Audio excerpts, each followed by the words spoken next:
Avant ce rêve, je faisais souvent des rêves sans importance. Des rêves confus, parfois charnels, parfois liés à mes pensées, à l'argent, à mon passé ou à mon ex. Des rêves qui n'avaient aucun sens spirituel et qui me laissaient vide au réveil. Un soir, avant de dormir, j'ai simplement dit à Dieu « S'il te plaît, parle-moi ». Pas à travers des rêves bidons, parle-moi. Je n'ai pas fait une longue prière, je n'ai rien demandé d'autre. Après cette demande, j'ai fait ce rêve. Je me retrouve dans un village entouré de personnes, comme si je devais m'intégrer, rester avec eux, faire partie du groupe. Pour pouvoir être accepté, il fallait passer un test. Ce test concernait de l'eau. On me demandait de faire sortir de l'eau, d'ouvrir quelque chose pour que l'eau coule. Mais je ne savais pas comment faire. Et pour être honnête, je n'insistais même pas. Je ne voulais pas vraiment le faire. Un petit garçon, lui aussi en train de chercher, a fini par trouver. Quand l'eau s'est ouverte, elle n'a pas coulé doucement. Elle est sortie avec une très grande pression, violente et dangereuse. En bas, il y avait un ravin, et tout au fond, une rivière très profonde. J'avais cette certitude, si quelqu'un tombait dedans, il mourrait. L'eau était tellement puissante que beaucoup de personnes auraient pu mourir si elles étaient tombées. Je me suis dit, heureusement, ce n'est pas moi qui ai ouvert l'eau.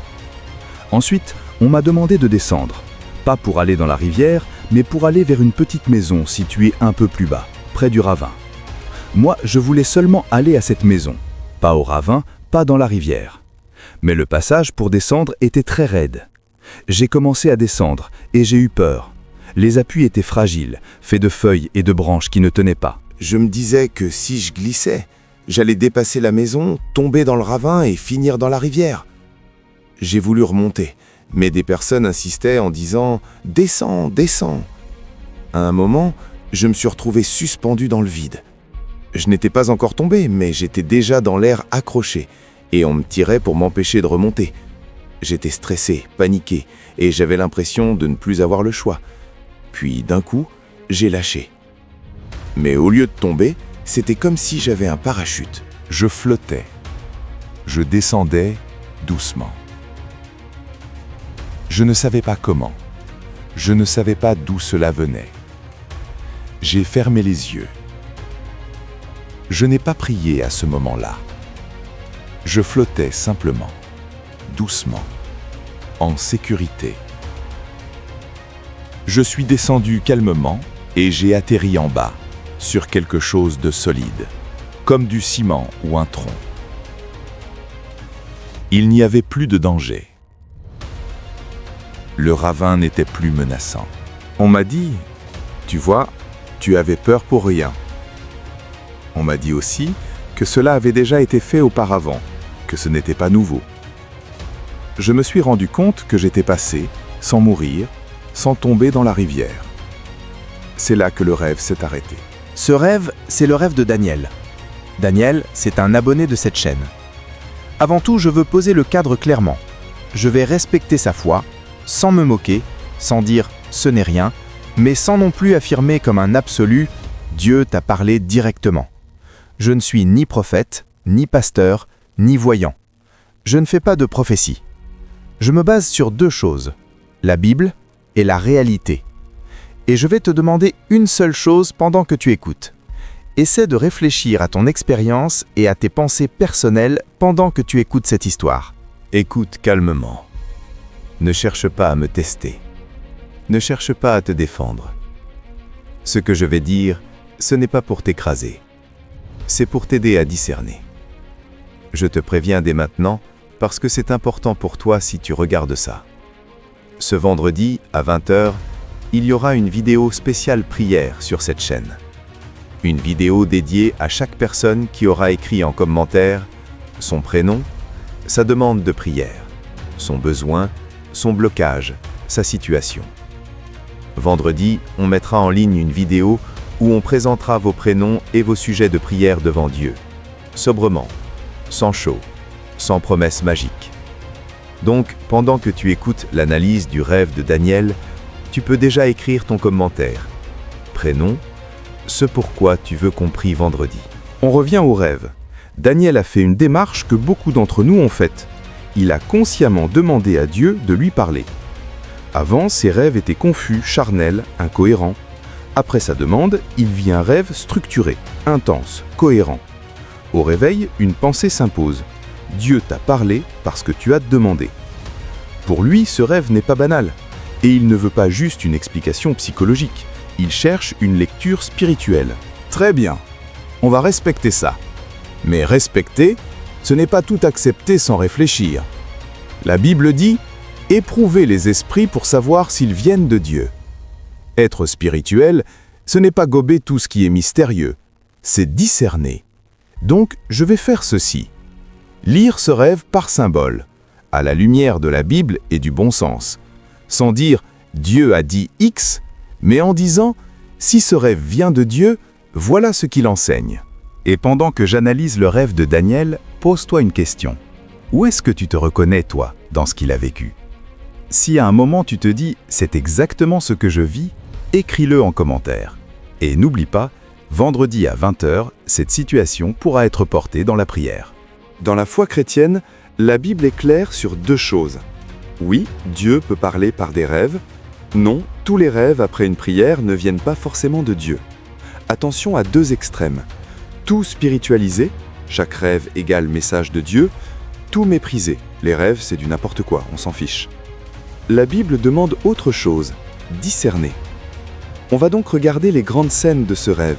Le village et le test de l'eau, le ravin et la descente, la pression des autres, la chute qui devient une descente en douceur, la phrase « tu avais peur pour rien » et « ça a déjà été fait ». Et on va voir ce qui, là-dedans, parle peut-être aussi de ta vie. Dans le rêve, Daniel est dans un village. Il y a des gens autour. Il doit s'intégrer, être accepté. Pour ça, il y a un test. Ce test concerne de l'eau. On lui demande de faire sortir l'eau, d'ouvrir quelque chose pour que l'eau coule. Mais il ne sait pas comment faire. Et au fond, il ne veut pas vraiment le faire. Finalement, ce n'est pas lui qui réussit le test. C'est un petit garçon qui ouvre l'eau. Et quand l'eau sort, elle ne vient pas doucement. Elle sort avec une très grande pression, violente, dangereuse. En bas, il y a un ravin et une rivière profonde, avec un vrai risque de mort. Spirituellement, l'eau dans la Bible, c'est souvent la vie, la parole, la bénédiction, mais aussi parfois le jugement, comme le déluge ou la mer Rouge. Ici, il y a plusieurs détails à noter.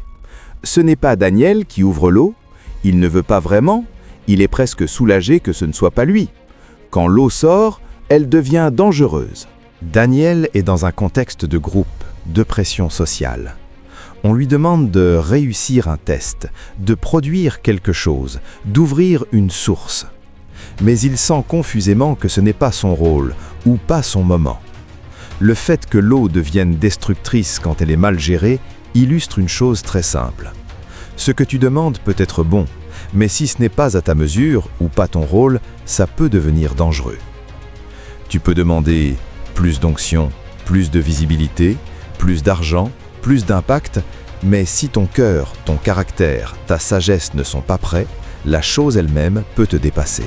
Remarque aussi que Daniel dit « Je me suis dit, heureusement ce n'est pas moi qui ai ouvert l'eau ». C'est comme s'il sentait « Ils veulent que je sois à un endroit, dans une fonction, peut-être même dans un ministère, mais je ne suis pas sûr que ce soit pour moi, ou du moins pas de cette façon. » Question pour toi qui regarde. Est-ce que tu te sens toi aussi poussé à réussir un test devant les autres? Dans ta famille? Dans ton église? Sur les réseaux? Dans ton travail? Est-ce que tu as l'impression qu'on attend de toi que tu ouvres un robinet que tu ne maîtrises pas? Si oui, écris-le en commentaire. Ton prénom, test de l'eau, et en une phrase ce que ça représente pour toi. Vendredi à 20h, on mettra ces situations dans la vidéo de prière. Après le test, Daniel doit descendre vers une petite maison, un peu plus bas, près du ravin. Lui, il veut juste aller à la maison, pas dans la rivière. Mais le passage est raide, instable, fragile. Feuilles, branches, rien de solide. Il commence à descendre, il prend peur. Il se dit, si je glisse, je dépasse la maison, je tombe dans le ravin, je finis dans la rivière et je meurs. Il veut remonter, mais autour on insiste, descends, descends. On commence à voir une mécanique spirituelle très claire. Daniel ressent une peur. Mais ce n'est pas une petite anxiété irrationnelle. C'est une lucidité. S'il tombe là, c'est dangereux. Les gens, eux, minimisent le danger. Descends, t'inquiète, fais-le. C'est très proche de ce que la Bible montre. La sagesse, c'est voir le danger et se cacher. La folie, c'est continuer quand même et être puni. Il y a une différence entre la peur qui t'empêche d'obéir à Dieu et la peur qui t'alerte sur un vrai danger. Ici, la peur de Daniel n'est pas forcément son ennemi. Elle lui dit « Attention là, ce n'est pas un petit jeu ». Peut-être que toi aussi on te pousse vers quelque chose. Une relation, un business, un projet, une décision radicale, et au fond de toi, tu te dis « Si je glisse là-dedans, je ne reviens pas pareil, je peux vraiment me perdre ». Ne méprise pas forcément cette alerte intérieure. La Bible dit « Dieu ne nous a pas donné un esprit de peur ». Oui, mais elle parle aussi de la prudence, de la sagesse, du discernement. Si tu te sens dans une situation où tu descends vers quelque chose de risqué, avec des branches et des feuilles comme seul appui, écris en commentaire ton prénom, au bord du ravin, et en une phrase, la zone de ta vie dans laquelle tu te sens en danger. Vendredi, on va prier précisément pour ceux qui se sentent proches d'un point de non-retour. Le rêve insiste sur ça. Des personnes insistaient en disant « Descends, descends ». Et à un moment, Daniel se retrouve carrément suspendu dans le vide, déjà dans l'air, et on le tire pour l'empêcher de remonter. Il est stressé, paniqué, et il a l'impression de ne plus avoir le choix. Spirituellement, ce détail est très important. Dans la Bible, on voit un principe. Dieu appelle, l'ennemi pousse. Dieu convainc, éclaire, mais laisse la place à la réponse libre. La pression qui t'attrape par le col, qui t'empêche de remonter, qui te dit « tu n'as plus le choix, tu dois descendre », ressemble plus à une manipulation humaine ou à une pression spirituelle malsaine qu'à un appel saint. Ici, les voix autour de Daniel ne respectent pas son alerte intérieure. Elles disent « descends » alors qu'il voit le danger. C'est exactement ce qui peut se passer dans certains groupes religieux, dans des cercles d'amis, dans des business à risque, dans des relations toxiques. On te dit « fonce, arrête de réfléchir ». Si tu ne le fais pas, c'est que tu manques de foi. Et toi, au fond, tu sens, ce n'est pas juste une question de courage, c'est que la direction elle-même est dangereuse. Retiens ceci. La foi, ce n'est pas écouter la foule. La foi, c'est obéir à la vérité, même si ça ressemble à un ralentissement. Si tu vis en ce moment une pression de la part des autres qui t'entraîne vers quelque chose que tu sens risqué, mets-le en commentaire. Ton prénom, pression des autres, et en une phrase, la forme que ça prend dans ta vie. Vendredi à 20h, on présentera ces situations dans la prière pour demander de la force et du discernement. Voilà un détournant du rêve. Daniel est suspendu dans le vide. On pourrait s'attendre à une chute. Mais ce qui se passe est différent. J'ai lâché. Mais au lieu de tomber, c'était comme si j'avais un parachute. Je flottais.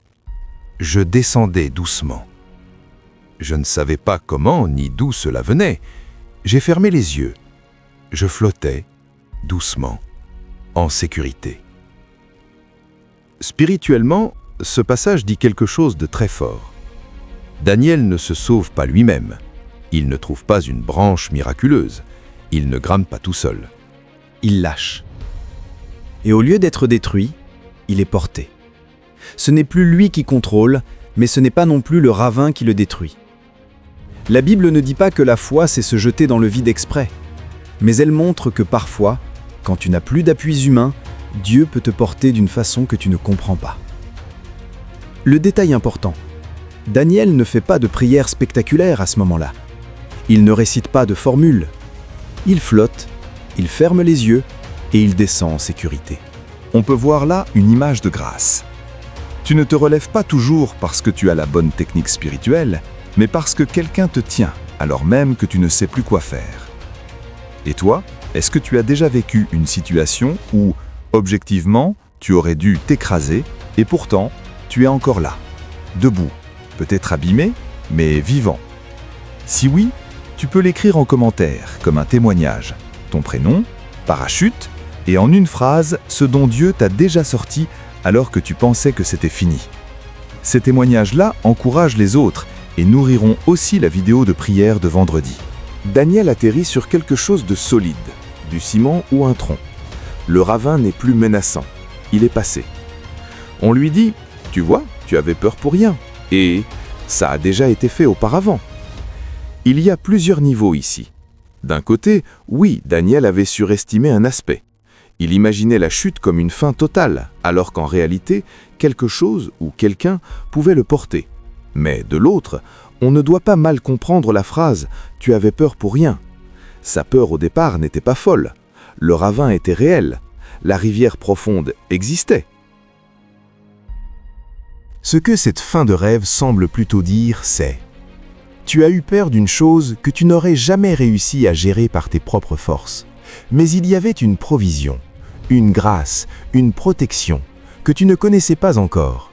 Ça a déjà été fait, ça veut dire aussi « Tu n'es pas le premier à passer par ce genre de vallée. D'autres sont déjà passés par là, et Dieu les a gardés. » La Bible montre ça tout le temps. D'autres ont traversé le désert. D'autres ont été au bord du découragement. D'autres ont eu peur de leur propre appel. Tu as peut-être l'impression que ta situation est unique et insoluble. Mais du point de vue de Dieu, ça a déjà été fait. Il sait comment porter quelqu'un là-dedans. Ce qui est important, ce rêve ne dit pas « Vas-y, saute maintenant de tous les ravins de ta vie ». Il montre plutôt « Dans les situations où tu n'as plus le contrôle, Dieu peut encore te porter. » Mais attention, ce n'est pas une invitation à jouer avec le feu. La Bible ne nous pousse jamais à nous mettre volontairement en danger pour voir si Dieu va nous rattraper. Au contraire, elle dit de ne pas tenter Dieu. Donc ce rêve, ce n'est pas une licence pour prendre des risques insensés. C'est plutôt une consolation pour ceux qui se sentent déjà dans le vide. Si aujourd'hui tu es dans une situation où tu flottes entre deux choses, où tout a lâché, mais tu sens encore une sorte de maintien invisible, écris en commentaire ton prénom, je flotte entre deux, et en une phrase la zone de ta vie concernée. Vendredi, dans la vidéo de prière, on inclura ces situations concrètes. Si je devais résumer honnêtement le message qui se dégage de ce rêve de Daniel, ce que tu demandes est réel, mais le chemin que tu imagines peut être dangereux. Ne saute pas, ne force pas, ne confonds pas urgence et appel. Ce rêve ne lui dit pas « Vas-y, accélère, prends des risques fous, dépêche-toi ». Il ne le pousse pas à agir, il le retient. Il lui montre qu'il y a du danger, mais aussi de la protection. Et ça, c'est très important. Remarque bien tout ce qui n'apparaît pas dans ce rêve. Saute pour prouver ta foi. Prends un risque fou, sinon Dieu sera déçu. Si tu ne fais pas un geste extrême, tu rates ta destinée. Dépêche-toi, le temps est presque fini, agis dans la panique. Rien de tout ça n'est là. Au contraire, quand il y a de la pression extérieure, c'est dangereux. Quand Daniel essaie de remonter, on le retient de force, ce n'est pas sain. Quand il lâche, sans chaud, sans drame, Dieu le porte et le pose sur du solide. Si ce rêve a une tonalité, c'est une tonalité de protection, pas de précipitation. À partir de là, voilà ce que ces rêves enseignent à Daniel et peut-être à toi aussi. Ne cherche pas des rêves pour les rêves. Si Dieu parle, très bien, mais ne transforme pas tes nuits en horoscope spirituel. La Bible reste la base. Demande de la sagesse, pas seulement des signes. C'est ce que Dieu a aimé chez Salomon. Il a demandé la sagesse. Ne laisse pas les autres décider de ton ravin. Si des gens te poussent à des décisions extrêmes en te disant « c'est la foi », prends du recul. Accepte les saisons ciment. Tu n'es plus dans le chaos, mais pas encore dans la gloire. C'est peut-être là que Dieu construit vraiment. Ne confonds pas appel et précipitation. Tu peux avoir un vrai appel, mais un faux timing. On arrive vers la fin de cette vidéo, mais ce n'est pas une fin. C'est un début. Vendredi, à 20h, il y aura une vidéo de prière spéciale sur cette chaîne. Elle sera dédiée à chaque personne qui aura laissé en commentaire son prénom et sa demande de prière. Blocage, combat, projet, famille, santé, ravin. On ne va pas faire de show. On ne va pas dire « Dieu m'a dit de te dire que ». On va faire ce qu'on sait faire, se baser sur la Bible, sur la réalité de vos vies et prier avec sérieux. Donc, si ce n'est pas déjà fait, mets en commentaire maintenant ton prénom, ta situation ou ton besoin principal, et si tu as fait un rêve marquant comme Daniel, Tu peux ajouter « mon rêve » et le décrire en quelques lignes. Plus il y aura de commentaires, plus la vidéo de vendredi sera remplie de vraies vies, de vrais prénoms, de vraies histoires. Et ça compte autant pour le ciel que pour l'algorithme de YouTube. Si tu veux soutenir cette chaîne biblematique et ce travail de fond, le lien de soutien est en description. Je ne vais pas dire « tout est réglé pour Daniel ». Non, le rêve n'est pas une fin, c'est une lumière sur son chemin. Et pour toi aussi, ce n'est pas une conclusion finale. Ce peut être le moment de ralentir, de réfléchir, de demander de la sagesse, plutôt que de courir vers le premier ravin. On se retrouvera vendredi à 20 h pour porter vos prénoms, vos blocages, vos rêves dans la prière. D'ici là, pose-toi cette question simple. Est-ce que je suis en train de forcer l'eau, de descendre vers un ravin sous la pression des autres, ou d'être posé, doucement, sur un ciment que Dieu prépare pour moi? Réponds-moi en commentaire. La suite ne se joue pas seulement dans cette vidéo, mais dans ce que tu en fais. On se retrouvera vendredi à 20 h pour porter vos prénoms, vos blocages, vos rêves dans la prière.